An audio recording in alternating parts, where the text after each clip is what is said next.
சென்னை அண்ணா சாலை அருகே கேங்மேன் ஊழியர்கள் தங்களை கள உதவியாளராக அறிவிக்க வேண்டும் என வலியுறுத்தி போராட்டத்தில் ஈடுபட்டனர். அவர்களுடன் நமது செய்தியாளர் ரஃபிக் நடத்திய கலந்துரையாடலை தற்போது பார்க்கலாம்.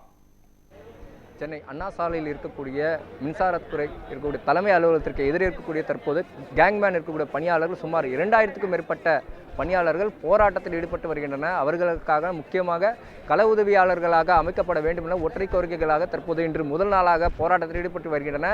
இது குறித்து இருக்கக்கூடிய கேட்டறிவோம். இங்கே பார்த்தீங்கன்னா இந்த போராட்டம் நாங்கள் 2021 மார்ச் 1ஆம் தேதியிலேருந்து ஸ்டார்ட் பண்ணுவோம். அன்னைக்கு ஜாயின் பண்ணி இன்னி வரைக்கும் பார்த்தீங்கன்னா ஒரு பலகட்ட போராட்டங்கள் நாங்கள் நடத்திட்டோம். முதலமைச்சருக்கும் தெரியப்படுத்திட்டோம், துறை ரீதியான அமைச்சருக்கு தெரியப்படுத்திட்டோம். இங்கே சிஎம்டி வாயிலாக இங்கே மின்சாரத்துறை அலுவலர்களுக்கு இங்கே பார்த்தீங்கன்னா ஐஏஎஸ் அவர்களுக்கும் தெரியப்படுத்திட்டோம். ஆனால் எங்களுடைய கோரிக்கை, இந்த ஒற்றை கோரிக்கை என்னென்னா, கள உதவியாளர் என்ற ஒற்றை கோரிக்கை மட்டும்தான் நாங்கள் இந்த 4 வருடங்களுக்கு மேலாக இந்த ஒற்றை கோரிக்கையை மட்டும்தான் நாங்கள் கேட்டுட்டு இருக்கோம். இந்த கோரிக்கையை இதுவரை நிரப்பப்படாமல் தான் இருக்குது. இந்த கோரிக்கையை எதுக்காக நாங்கள் கேட்குறேன்னா, கேங்மேன்ற ஒரு பதவியை மின்சார வாரியத்தில் புதிதாக வரலாற்றில் இது வரைக்கும் கேங்மேன்ற பதவியே கிடையாது. புதிதாக நியமிக்கப்பட்டாங்க. அப்படி நியமித்தாலும் அதுக்கான வரம்புக்கு உரிய அந்த சம்பளம் இருக்கணும். சம்பளம் என்னென்னா, இப்போ மின்சார வாரியத்தில் இல்லை எந்த ஒரு துறையிலோ, தமிழ்நாடு துறையிலோ சரி, அரசாங்க வேலையில் பார்த்தீங்கன்னா ட்ரைனிங்கில் 3 மாதம் தான் அதிகபட்சமாக இருக்கும். ஆனால் இங்கே மட்டும்தான் 2 வருஷம்.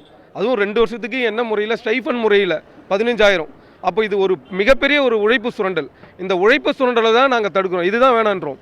ஏன்னா இந்த உழைப்பு சுரண்டலுக்கு தகுந்தாபோல எங்களுக்கு உயர்நீதிமன்றமே கொடுக்கக்கூடிய அந்த தீர்ப்பு என்னென்னா, கம்பத்தில் ஏறணும், குழி எடுக்கணும், சப்ளை இல்லாத இடத்துல மட்டும்தான் வேலை செய்யணும். மற்றும் பண்டகசாலைனா ஸ்டோர், அங்கே இருக்க பொருட்களை, தடவள பொருட்களை எடுத்துகிட்டு வரணும். இதுதான் சொன்ன வேலை.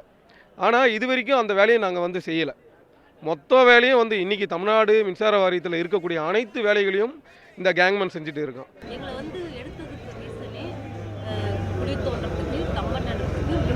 இல்லாத பாதையில் வேலை செய்யறதுக்காக தான் எங்களை எடுத்தாங்க. அப்படி சொல்லி தான் அக்ரிமெண்ட் போட்டு சைன் வாங்கி எங்களை எடுத்தாங்க. பட் நாங்கள் உள்ளே வந்ததுன்னு அந்த வேலையை செய்ய முடியாது. அதை தவிர எல்லா வேலையும் எங்களை செய்கிறாங்க. எந்த மாதிரியான வேலைனா, முன்னோட்டு இருக்கிற break down, SSBT, office work, இன்னும் எக்ஸ்ட்ரா இந்த மாதிரி செஞ்சுட்டே இருக்காங்க. இப்போ முன்னோட்டு இருக்கிறதுல வேலை செஞ்சு எங்கள் தோழர்கள் 100 பேர் இறந்துட்டாங்க. வேலைகள் செஞ்சுட்டு சார் எல்லாமே ஆஃபீஸ் ஒர்க்காக இருக்கட்டும், ஏஐஸ் வேலையாக இருக்கட்டும், ஃபோர்மேன் வேலையாக இருக்கட்டும், வயர்மேன் வேலையாக இருக்கட்டும், எல்லாமே கேங்மேனை தான் செய்கிறாங்க. எல்லாருமே கேங்மேன் கொடுத்த வேலையை யாரும் செய்யறதே இல்லை. எல்லாமே எந்த வேலையாக இருந்தாலும் சரி, கேங்மேன் எந்த வேலைக்குமே ஒரு ஸ்டோருக்கு பண்ணாலும் சரி, எல்லா ஒர்க்குக்குமே எங்கள் கேங்மேன் மட்டும்தாங்க. ஆனால் எங்களுக்கு உயிரிழப்பு ஆயிடுச்சுன்னு வச்சுக்கோங்க, எனக்கு தெரியாது அப்படி இப்படின்ட்டு போயிடுறாங்க. இவர்கள் முக்கியமான கோரிக்கைகளை உடனடியாக தமிழக அரசு செவிசாய்த்து இவர்களுக்கான கண்டிப்பாக இவர்கள் தேவையான கோரிக்கைகளை நிறைவேற்றும்படி இருக்கக்கூடிய ஒட்டுமொத்த கேங்மேனுடைய கோரிக்கைகளாக உள்ளது என்பது தெரிவிக்கப்பட்டு வருகிறது. நியூஸ் 7 தமிழ் செய்திகளுக்காக ஒளிப்பதிவாளர் அபிமன்யுடன் செய்தியாளர் ரஃபிக்.